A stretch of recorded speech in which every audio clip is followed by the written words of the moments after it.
Scary Mysteries Twisted Twos, Gypsy Rose Blanchard and Lewis Hastings. Tales of hauntings, murder, and scary mysteries. Every week, Twisted Twos dives into a pair of uniquely terrifying true stories that are worthy of a more in-depth look.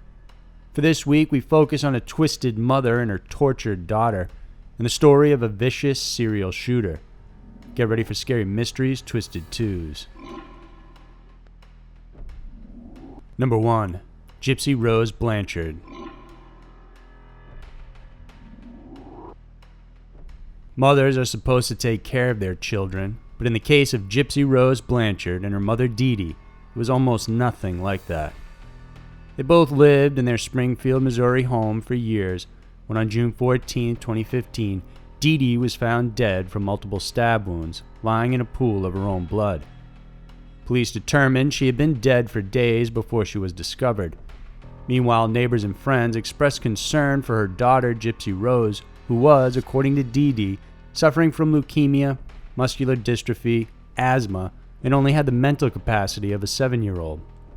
It would take a full day for police to find Gypsy Rose alive and well in Wisconsin. They also realized she was not suffering from any of the illnesses that her mother had claimed.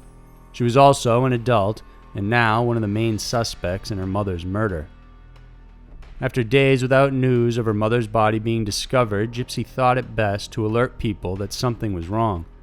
She had her boyfriend, Nicholas Godjohn, use his phone to post ominous Facebook posts using Dee Dee's account. When friends and family saw the postings, they thought it was uncharacteristic of her, and then they tried to see if she was okay. The home was locked, and so they called police. Soon Dee Dee's lifeless body would be discovered. They traced the IP address from Facebook, and it led back to Nicholas's Wisconsin home, where they found him together with Gypsy Rose. But during the investigation, it became apparent that this wasn't a straightforward case of a daughter killing her mother to be with her boyfriend. Gypsy Rose was born to Rod and Dee Dee Blanchard, but they divorced in 1991 shortly after Gypsy was born. Ever since she was young, Dee Dee would claim that Gypsy had multiple health problems. For instance, at the time of her birth, she said that the baby had sleep apnea, but doctors couldn't find any signs of it. She would go on to say that her young girl had various health issues as a result of a chromosomal problem and insisted that Gypsy be confined to a wheelchair. For a time, the two lived with Dee Dee's father and stepmother. It was here when the stepmom began getting sick, and then they accused Dee Dee of poisoning her by mixing in weed killer into her food. Dee Dee, of course, denied it, got upset, and left with Gypsy, and sure enough, the stepmother recovered soon after the pair departed. Mother and daughter then moved to public housing and continued to seek public assistance for Gypsy's supposed health problems. Gypsy would be subjected to multiple surgeries during these times, including muscle biopsies, and was given anti-seizure medication because Dee Dee claimed she suffered seizures every few months. After Hurricane Katrina hit, Dee Dee said all of her daughter's medical and birth records were destroyed by the flood, and soon they moved to Missouri. Once there, they rented a place before Habitat for Humanity built them a home with a tub and wheelchair ramp to accommodate Gypsy's needs. Their plight received considerable amounts of attention, and soon donations began pouring in. The two stayed at Ronald McDonald houses, received free flights to Kansas during treatments, got tickets to Walt Disney World, special backstage passes to concerts, and of course, various gifts.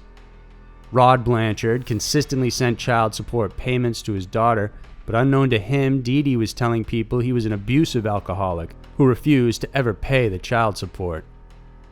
Every time Rod tried to visit his daughter in Missouri, Dee Dee would come up with countless excuses and kept changing plans on him. She made sure to keep up appearances by shaving her daughter's head to mimic the look of a sick cancer patient. Whenever they left home, Gypsy had to have her feeding tube and an oxygen tank with her at all times.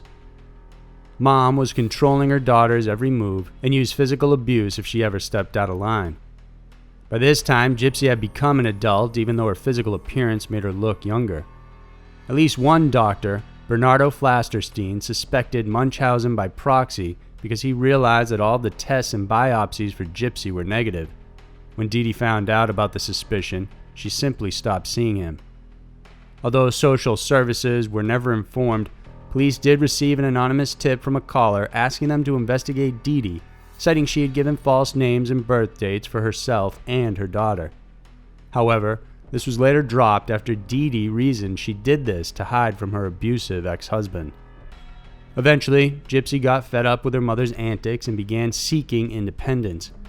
She tried unsuccessfully to escape and tell people about her real age, which by this time was in her early 20s. In one instance, she was brought back home and handcuffed to the bed for over 2 weeks. In 2012, Gypsy met Nicholas Godjohn online and the two struck up a romantic relationship. In June of 2015, the girl invited her boyfriend to her house, at which point she handed him duct tape, gloves, and a knife, with the understanding he would kill her mom. Nicholas then ordered Gypsy to stay in the bathroom and cover her ears. Afterwards, he went to Dee Dee's room and stabbed her several times.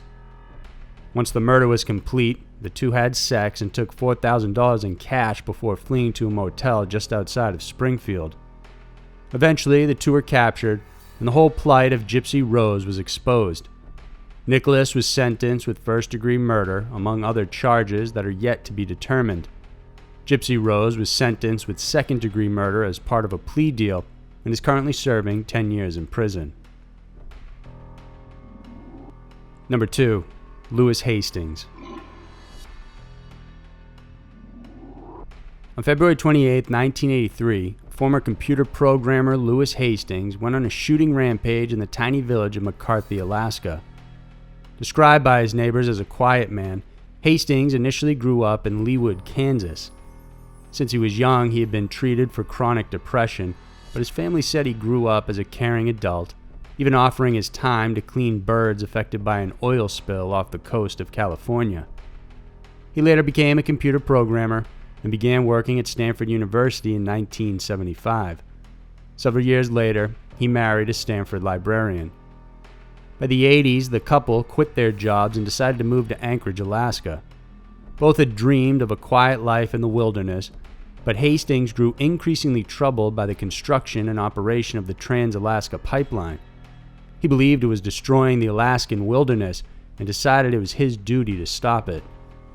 The couple bought a small property 5 miles from McCarthy to escape the hustle of the city, but things worsened as Hastings' computer business and marriage began to falter.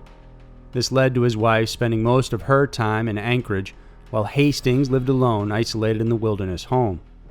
While there, he began compiling a list of names of Alaska's political and civic leaders. This included gathering their phone numbers and home addresses.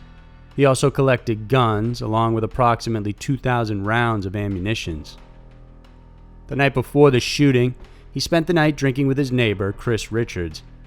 The next day, Hastings took 2 pistols and returned to Richards' home, who had invited him over for a cup of coffee. But while inside, Hastings fired at him, injuring Richards' eye while another grazed his neck. Richards fought back and managed to injure Hastings, giving himself enough time to run away to the Kennecott Tourist Lodge. With Richards gone, Hastings went to Tim Nash's home nearby and set that cabin on fire before returning home to grab a Ruger Mini 14 with a makeshift silencer made from beaver fur. He then went to Les and Flo's Hegland's cabin, which also functioned as a post office. He shot the Heglands, including Maxine Edwards, who was there waiting for the mail plane. All 3 of them were shot in the head execution style and killed. Afterwards, Tim Nash arrived to warn them of Hastings, but he was too late. Hastings was waiting for him on the back porch. The two exchanged gunfire, with Nash escaping to the airfield, warning people about what was happening. Richards, who was injured, was flown out by pilot Gary Green, while Amy Nash decided to stay with her husband. Hastings soon approached and began shooting the Nashes, killing them both before dragging their bodies to hide them in a snow berm. 2 other residents arrived, Harley King and Donna Byram, and both were initially shot at. Donna managed to flee while King was shot in the back of the head. Hastings tracked Donna but eventually lost her. By 11 a.m., another mail plane was scheduled to arrive, but the previous pilot was warned not to land because of the shooting spree. That pilot, Lynn Ellis, turned around and warned state police requesting assistance. Hastings most likely would have continued shooting people, but had run out of potential victims. In the meantime, he placed 2 duffel bags and other gear on a snowmobile and headed out into the wilderness. About an hour and a half later, a police helicopter arrived and surveyed the forest, and soon they discovered the shooter. Thinking the police didn't know it was him, Hastings introduced himself as Chris Richards and said Hastings had begun shooting people. But the state police had a description of him, plus they knew Chris was being treated at a hospital for his injuries. They arrested Hastings and eventually he admitted that he was the gunman. In the end, Lewis killed 6 people and wounded 2 more.